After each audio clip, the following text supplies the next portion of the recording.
మనతో పాటు సికింద్రాబాద్ ఎంపీ అభ్యర్థి పద్మారావు గౌడ్ ఉన్నారు. అన్ని విషయాలు అడుగుదాం. అసలు ఏంటి, ఏ ఎజెండాతో ముందుకెళ్ళబోతున్నారు అనే అన్ని విషయాలు. సార్, ప్రధానంగా చెప్పండి. కాంగ్రెస్ పార్టీ అదేవిధంగా బీజేపీ పార్టీ దేశవ్యాప్త ఎజెండాతో ముందుకెళ్ళబోతున్నారు. మీరు ఏ ఎజెండాతో ముందుకెళ్ళబోతున్నారంటే ఏం చెప్తారు అసలు? జనరల్గా రాష్ట్రాల్లో ఏంది కేంద్రం ఉండదు అని ఇప్పుడే ఇంతకుముందు ఒక 5 నిమిషాల ముందే మా సోదరుడు రాములు గారు అడిగితే నేను చెప్పిన రాష్ట్రాలు లేనిది కేంద్రం ఉంటుందా ఇక్కడైనా? దేశాన్ని దృష్టిలో పెట్టుకొని బీజేపీ ఎట్లా దృష్టిలో పెట్టుకొని వెళ్తారు? అంటే ఇన్ని రాష్ట్రాలు లేనిదే కేంద్ర ప్రభుత్వం ఉంటుందా ఎక్కడైనా? ఈ రాష్ట్రాలతోటే కేంద్ర ప్రభుత్వం. యూపీ కానీ, బీహార్ కానీ, తెలంగాణ కానీ, ఆంధ్రప్రదేశ్ కానీ, ఇంకేదైనా ఇతరత్ర రాష్ట్రాలు అయితే వాటిని అంత దూరము దానిక ఇప్పుడు అవసరం లేదు. ఈ ఎన్నికల సందర్భాన్ని పురస్కరించుకొని దానికి సంబంధించి మీరు అడిగితే నేను క్లారిటీగా ఎన్ని అడిగితే అన్నిటికీ జవాబు చెప్పగలుగుతా. సికింద్రాబాద్ పార్లమెంటు పరిధిలో నేను చేసిన అభివృద్ధి ఎవరూ చేయలేదంటూ ఇప్పుడు ప్రస్తుతం ఉన్న ఏదైతే కిషన్ రెడ్డి చెప్తా ఉన్నారు, ఇక సెంట్రల్ మినిస్టర్ గతంలో 2004లోనే 185 బోర్లు పవర్ బోర్లు వేసినప్పుడు. అంటే హైదరాబాద్ నగరానికి వాటర్ అంటే బ్రహ్మవిద్య లెక్క కనిపించింది. నీళ్ళకు ఖాళీ కుండలు, ఖాళీ బిందెలు, 24 గంటలు ఎక్కడ చూస్తే వీక్లో 2 టైంలు ధర్నాలు, కుండల ర్యాలీలు, బిందెల ర్యాలీలు, ఇవన్నీ. మా ప్రభుత్వం వచ్చినాక ఏ ఒక్క ప్లేస్లో అయినా పవర్కే కానీ వాటర్కే కానీ ఎక్కడ నేను చూస్తారా? ఎవరికే కానీ చిత్తశుద్ధి కావాలి. ఈ ప్రాంత ప్రజల కనీస అవసరాలు ఏముంటాయి? రెప్పపాటు కరెంటు పోయినా లేకపోయి మా నాయకుడు రెప్పపాటు ఏదైనా ఫీడర్తో అవి ఏదైనా చేసి ఇది చేస్తే 5-10 నిమిషాలు తప్ప ఏమి తిప్పలు పడడో ఏం చేసిండో పబ్లిక్ అంతా అడిగారు. ఎట్లా తీసుకొస్తాడు పవర్ అని. ఒకప్పుడు కిరణ్ కుమార్ రెడ్డి అంటుండే రాష్ట్రము విడిపోతే ఈ ఎలక్ట్రిక్ వైర్లు ఏమి ఉన్నాయో ఆ వైర్ల మీద బట్టలు ఆరేసుకోవాలని చెప్తున్నాడే. మీరు లేరా ఈ రాష్ట్రంలో, ఈ నగరంలో మీరు లేరా? బట్టలు మీరు కరెంట్ తీగల మీద వేసిర్రా? జరగలేదు. అది ఇదంతా డెవలప్ చేసుకుంటూ పోయినా ఉన్నారు ప్రజలు. మార్పిట కోరిందా, ఏమైంది, ఇవన్నీ మేము కూడా మా నాయకుడు కూడా ఊహించలేదు.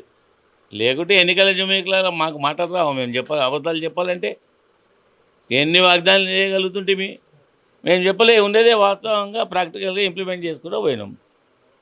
ఇక వాళ్ళు ఎన్ని వాగ్దానాలు ఎన్ని వీటిరో చేయగలుగుతామా? భారతదేశం బడ్జెట్ అయినా కానీ సరిపోదు. అది వీళ్ళు చెప్పిన స్కీమ్లు గిట్ట చేయాలి. No doubt. ఇక నేను పార్టీలను అవి అని ఇక అంత దూరం ఇప్పుడు ఇంకా కాదు.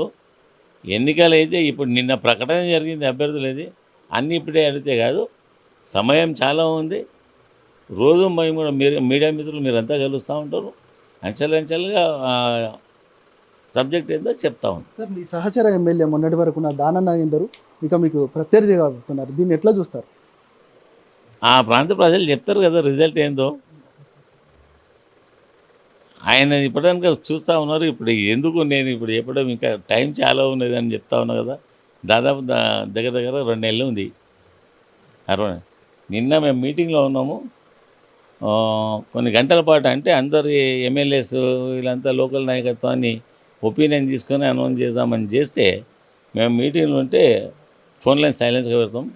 కొద్దిగా ఫోన్లు లేపుతారంటే ఆ సోదరిమణి మా చెల్లె ఎవరో ఒక ప్రశ్న అడిగింది.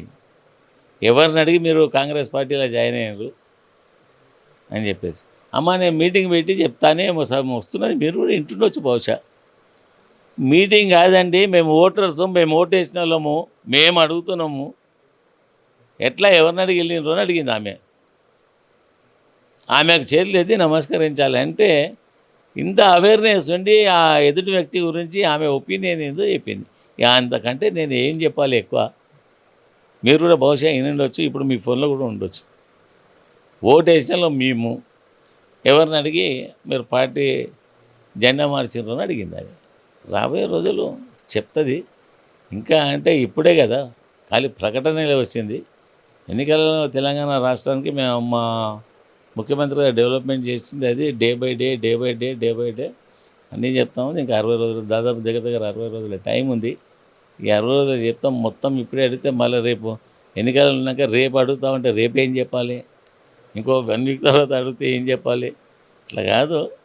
ఇవాళ అభ్యర్థిని ప్రకటించినందుకు ఎంత మట్టుకే అడిగంటే అంతే చెప్తా. సార్ పార్లమెంటు పరిధిలో మీకే ఓటేయాలంటే ఎందుకు ఓటేయాలి, ఒకవేళ మీరు గెలిస్తే ఏం చేయబోతున్నారంటే ఏం చెప్తారు? జనంకు ముఖ్యంగా ఎక్కడనే కానీ విలేజ్లలోనే కానీ గ్రామాలలోనే జిల్లాలలోనే కానీ ఎక్కడనే కానీ ఆ ప్రాంత పొలిటికల్ నాయకుడు ఎమ్మెల్యే కానీ ఎంపీఏ కానీ అన్నిత్యం వాళ్ళకి అందుబాటులో ఉండాలి. కనీస అవసరాలే వాళ్ళు అడుగుతూ ఉంటారు. వాళ్ళేం తెచ్చేసింది ఆకాశంలో మాకు బిల్డింగ్ కట్టియమని ఎవరు అడిగారు. అవి ఉండాలి. ఇంకోటి ఈ ఎమ్మెల్యే ఇప్పుడు ఈ ఎంపీ ఈడ ఉంటే ఏదైనా అందుబాటులో ఉంటాడు. ఈయన మేము నమ్మకం పెడితే ఇప్పుడు కాదు ఇంకో 4 సంవత్సరాలకైనా ఖచ్చితంగా మా కనీస అవసరాలు నెరవేర్చడానికి ఈ నాయకుడు ఉంటాడు అని వాళ్ళకి నమ్మకం, ప్రగాఢమైన నమ్మకం ఏర్పడాలి. ఇక ఈయన దగ్గరకు వస్తే ఇవాళ ఇక్కడుండి ఏం చెప్తాడో, రేపు ఇక్కడుండి ఏం చెప్తాడో, ఇంకా ఆ తర్వాత ఇక్కడుండి ఏం చెప్తాడో నమ్మకం అయితే కుదరాలి కదా. ఈ ప్రాంత వాసులకు ఇక్కడ ఈ నియోజకవర్గాల ప్రజలకు మా నాయకుడు ఇప్పుడు జనరల్గా మొన్న అసెంబ్లీ ఎన్నికలు జరిగినాయి. మా సికింద్రాబాద్ పరిధి లోపల చాలా అంటే ఒకటేసారి దాన్ని మ్యాజిక్ చేయలేం మనం. అంచెలంచెలుగా ఉన్న ఇబ్బందులను కొలికి తీసుకొచ్చే ప్రయత్నం చేస్తూ ఉంటాం. దాంట్లో అడిగారు. మళ్ళీ ఇప్పుడు అందులో ఇప్పుడు కొన్ని ఇంప్లిమెంట్ చేసినాం కూడా, శాంక్షన్లు అయిపోయినాయి. ప్రభుత్వం మారనే చేసినాం, మేము చేస్తున్నాయి. రోడ్సే కానీ అవే కానీ ఇప్పుడు వర్క్స్ నడుస్తున్నాయి. అంటే ఆ నమ్మకం ఉండాలి. సపోజ్ పద్మారావు ఉన్నాడు, ఎన్నికలలో అసెంబ్లీ ఎన్నికలలో వస్తే ఇవి చెప్పిండు, ఇక్కడ నడుస్తున్నాయి. రేపు మళ్ళీ పద్మారావుని అడగడానికి పద్మారావు ఉండాలి కదా ఆడ. రేపు పద్మారావు ఎక్కడ ఉంటాడో పద్మారావుకే తెలియకుండా ఉంటే ఎవరిని అడగాలి? నేను ఏమంటున్నా, మీ అందరూ కూడా ఒక్కొక్కరికి చెప్పిందే చెప్పి చేస్తుంటే కొద్దిగా ఇబ్బందికరమైన అందుగురించి నేను ఏం చేసిన అందరూ ఒకసారి చెప్పి అందరూ అడగండి, ఒకే ప్రశ్న అందరిని అడుగుంది జవాబు చెప్పేస్తా అని చెప్పిన. అయితే వాళ్ళకు ఒక కాన్ఫిడెంట్ క్రియేట్ కావాలి. ఆ కాన్ఫిడెంట్ అనేది ఇప్పుడున్న పార్లమెంట్ మెంబర్ని చూస్తూ ఉన్నారు. ఇప్పుడు కాంగ్రెస్ పార్టీ నుంచి పోటీ చేస్తున్న నాగేందర్ని కూడా చూస్తూ ఉన్నారు, పద్మారావుని కూడా చూస్తూ ఉన్నారు. రేపు అడగడానికి పద్మారావు ఇక్కడ ఉంటాడా, లేకుంటే ఇంకో దాంట్లో ఉంటాడా అని చెప్పి వాళ్ళకు ఆ అపనమ్మకం అనేది లేదు. గెలిచినా ఓడినా పద్మారావు ఇక్కడనే ఉంటాడు, మళ్ళీ ఆయన అడుగుతాము, మా సమస్యలకు ఒక పరిష్కారం చూపమని ఆయన అడుగుతామని ఆ నమ్మకం ఉండేది ఈ ప్రాంత ప్రజలకంతా, సికింద్రాబాద్ పార్లమెంటు ప్రాంతంలో ఉన్న ప్రజలకంతా. అది సడలిపోవద్దు. అది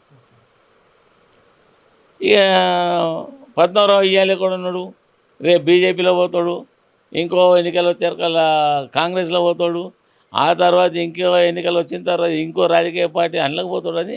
అది ఉండొద్దు.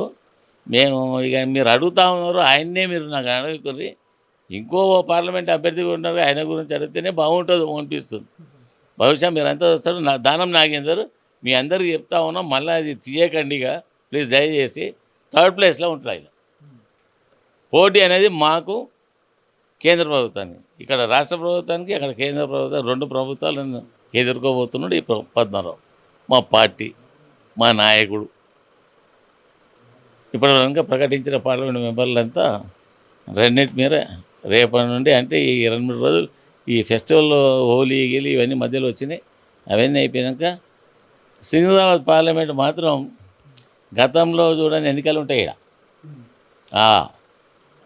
సార్ చివరగా సార్, అంటే పార్టీకి సంబంధించి చాలామంది పార్టీ మారుతూ ఉన్నారు. ఇప్పుడు స్థానికంగా ఉన్న ఎమ్మెల్యేలు లేదంటే స్థానికంగా ఉన్న కార్పొరేటర్లు అందరూ సహకరిస్తారా అంటే మీరు ఏం చెప్తారా సార్? నన్ను ఒకటి అడగాలి అంటే మినిమం నాలెడ్జ్ మనందరికీ ఉంటుంది. ఎవరికి ఇలా మైండ్ లేని వాళ్ళు ఎవరు లేరు. ప్రజలు మారినరా? నాయకులను ఎన్నుకునేది ఎవరు? పార్టీలా? కాదు, ప్రజలు మాత్రం ఎక్కడ మారలే కదా భయ్. ఆ ప్రాంత ప్రజలు ఎవరైతే ఎన్నుకోవాలనో వాళ్ళు ఆడనే ఉన్నారు. పార్టీలు కాదు, ఇదంతా నిర్ణయించేది ప్రజలు.